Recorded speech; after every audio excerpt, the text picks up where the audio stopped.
आज हम लोग देखेंगे चैप्टर नंबर 3, ठीक है, जिसका नाम है बंधुत्व, जाति तथा वर्ग। बंधुत्व मतलब होता है, बंधुत्व का सेंस है कि अपना खानदान, कुल, एक ऐसा बंधन जिसमें अपने लोग बंधे हुए हैं, उसको हम लोग क्या कहते हैं, बंधुत्व, ठीक है।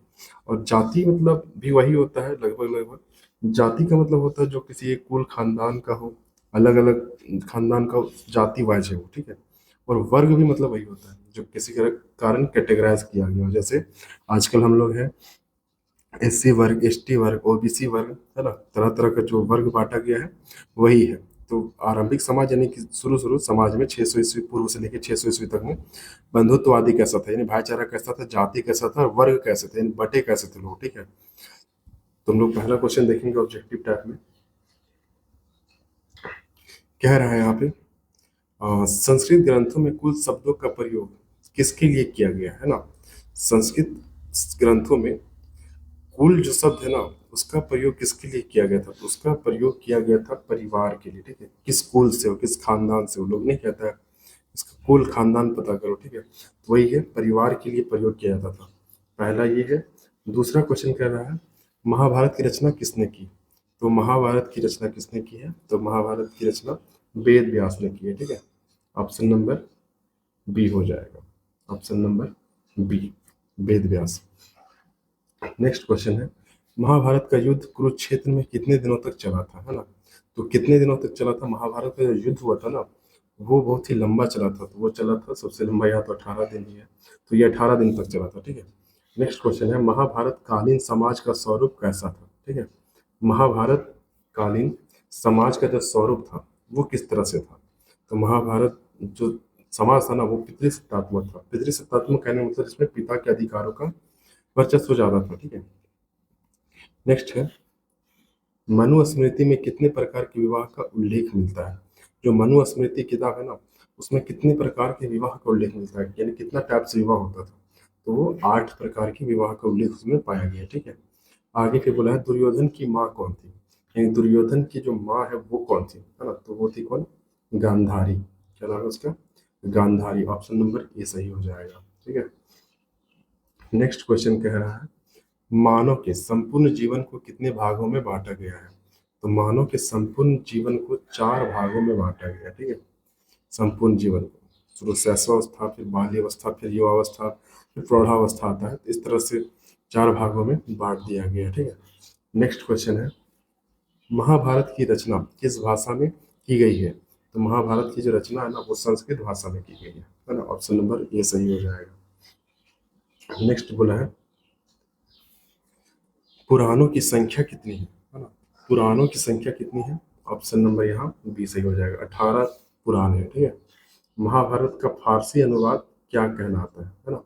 महाभारत का जो फारसी अनुवाद है वो क्या कहलाता है। फारसी अनुवाद जो है ना महाभारत का, वो कहलाता है राजमनामा, ठीक है।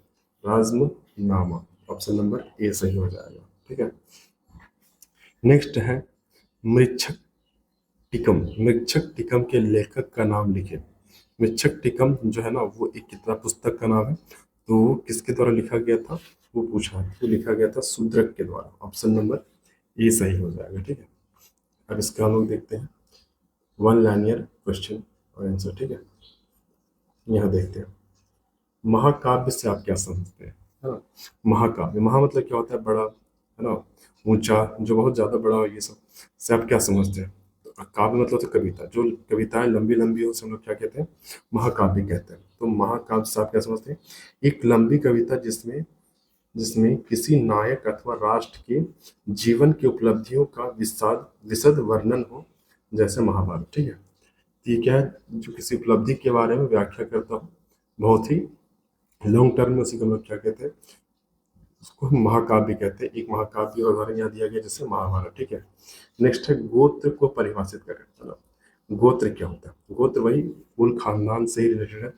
तो गोत्र प्राचीन मानव में समाज द्वारा बनाए गए रीति रिवाज का हिस्सा है, जो यह निश्चित करता है कि एक व्यक्ति किस पूर्वज की संतान है, ठीक है। किस पूर्वज की संतान है, उसको डिफाइन करने वाली चीजों को क्या कहा गया है, गोत्र कहा गया, ठीक है। विवाह शादियों में इसका बहुत ही ज्यादा प्रचलन होता है, किस गोत्र से कन्या है, किस गोत्र से वर है, ठीक है। ये सारा चीज। नेक्स्ट क्वेश्चन है, स्त्री धन से आप क्या समझते हैं? ठीक है, स्त्री धन क्या होता है? तो बोला है ना, विवाह के समय स्त्री को प्राप्त उपहार स्वरूप धन को स्त्री धन कहा जाता है। ठीक है, प्राय ये सभी में होता है, हिंदू मुस्लिम सभी विवाहों में ऐसा देखा जाता है कि पुरुष के तरफ से महिलाओं को कुछ उपहार स्वरूप, चाहे तो पैसे के रूप में या तो फिर वो गिफ्ट के रूप में दिया जाता है, उसे हम लोग क्या कहते हैं, स्त्री धन कहा जाता है। ठीक है, यह दहेज से भिन्न है। यह दहेज से क्या है, थोड़ा सा भिन्न है, क्या उल्टा है। दहेज क्या होता है कि पुरुष लोगों को दिया जाता है स्त्रियों के द्वारा, लेकिन यहाँ पे पुरुष द्वारा दिया जाएगा स्त्रियों को, क्योंकि दहेज वर पक्ष को दिया जाता है ना। दहेज जो होता है वो वर पक्ष को दिया जाता है। स्त्री धन पर संपूर्ण रूप से स्त्री का अधिकार होता है, और स्त्री धन जो होता है ना वो संपूर्ण रूप से स्त्रियों का अधिकार होता है। तो स्त्री धन से आप समझ गए क्या होता है। नेक्स्ट है, मनुस्मृति के दो महत्व बताए। ठीक है, मनुस्मृति एक पुस्तक का नाम है जो आर्य समाज के द्वारा लाया गया था। इसमें समाज को कैटेगराइज किया गया था इसी में, है ना, ब्रह्म समाज, क्षत्रिय समाज, वैश्य समाज और शूद्र समाज में। तो वो मनुस्मृति के दो महत्व बताना है। यह तत्कालीन समाज के नियमों का, रीतियों का वर्णन देता है। ठीक है, ये तत्कालीन समाज, जो आजकल का जो समाज चल रहा है ना, अभी भी हम लोग कास्ट और वर्ग में है। ठीक है, ओबीसी एसटी वगैरह वगैरह, ये दूसरा है।